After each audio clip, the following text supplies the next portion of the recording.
This is the Dallas Zoo.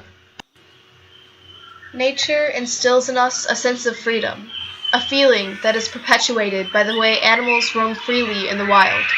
In nature, it can be seen that the wildlife is able to survive and thrive on their own. But what about the animals that aren't in the wild, ones that are kept in captivity, in zoos? Are they satisfied with their conditions? Do they have their needs met? Would these animals be better off in nature? We wanted answers to these questions, and the best way to do that was to find out for ourselves. We decided to interview some of the keepers here. We asked them their opinion on how the animals felt and how they were cared for. Hi, can you say your name and what position you have here? Mark Abellane. I'm a volunteer, mostly in the Savannah area and the gorillas.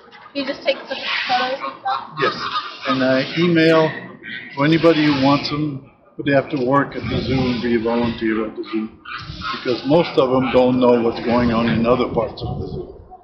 Okay, and how do you feel about the animals in the zoo? Oh, I love them.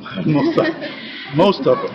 Yeah. Some of them, kind of, they're nice, but you kind of wonder sometimes. Yeah. But most of them, they're all here. They all deserve to be here. Yeah. Why do they deserve to be here? Because, frankly, they're alive and they were born, and they deserve to be on this planet.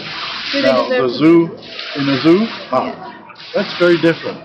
Most of the animals in zoos were born in zoos. Okay, so they do not have the memory of the wild. So we try to keep them in an environment that's as natural as we can get in a zoo. It's not perfect, but it's a hell of a lot better than the alternative. So how long have you been a zookeeper here? 20 plus years. 20 plus years. Wow. So you've seen like a lot of animals coming in and out. Unfortunately. Yeah. Yeah. Because they were raised in captivity. And as a captive animal, these guys are really attuned to people. People have these guys as pets all the time, so they're pretty good. They're almost like a different animal here, so they're happy as they are here because they never really learned how to fly, so they're not really knowing like what they're missing. But if you would have taken them like straight out of the wild and put them here, they probably wouldn't have been. Well, there's a lot of people. That's one of the major things with parrots is the illegal pet trade. If you get them early, which is what they usually do, and they wipe out trees, nesting trees, and they kill a lot of birds in the process. But they try to get young birds and then ship them up young.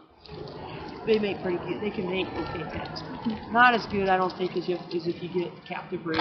Obviously, it's a lot worse to grab them out of the wild. Mm-hmm. Yeah. But so you'd say they're pretty content with their environment here? I'd say these guys are very content with their environment. Mm-hmm. So most of these animals at the zoo, I've heard like from other keepers, are born in captivity. Yes. So they're used to this. So this is what they find is happening. They are. Yes. In fact, if you let an animal out, a lot of times they just freak out. Are these animals like endangered in the wild, or are they just? Yeah, they're. I think these two are threatened.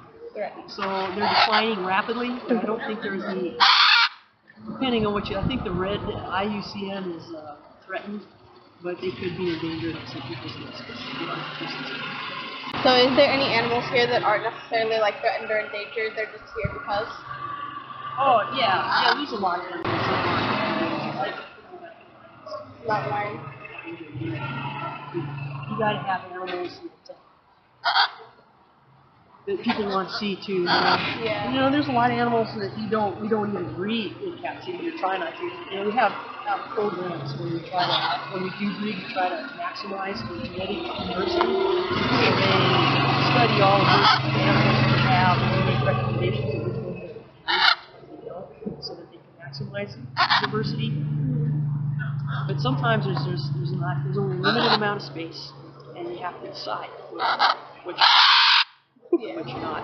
And we're moving, as zoos in general, are moving more and more and more to working with populations that are going to be managed somehow, like the endangered or threatened, or there's some reason we want to keep a good population, a sustainable population alive in captivity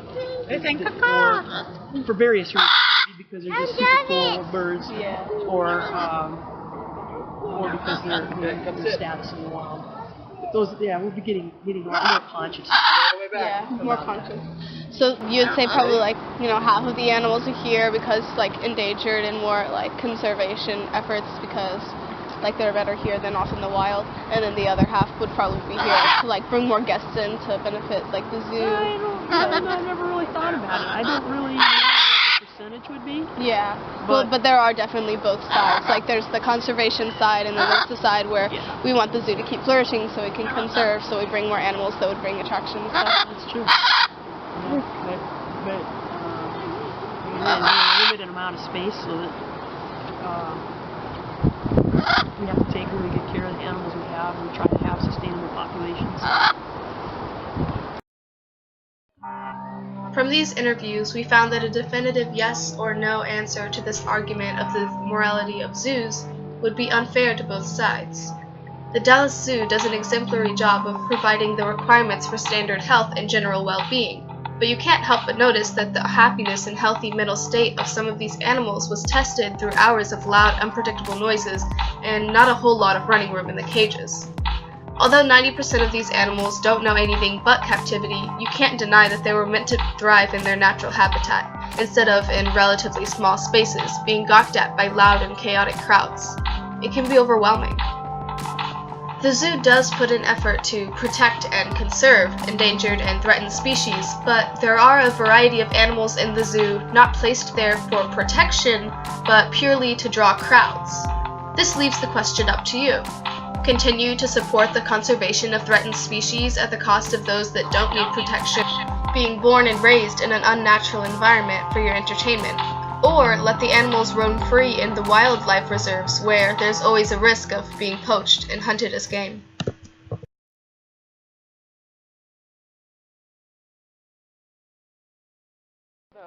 That one's growling at you, probably. Don't touch that, please.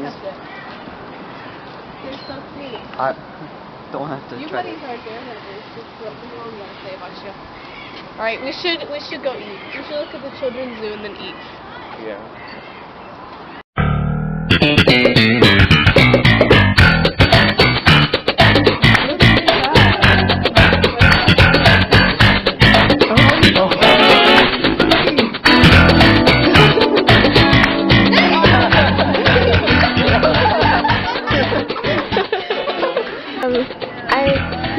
So you said you were by the. You said you were in the gift shop? Yeah, we were. Hello. Good morning. How are you? But yeah, I don't see where you are. You think we could just try again another day? Oh yeah, we're gonna try again. All right, bye.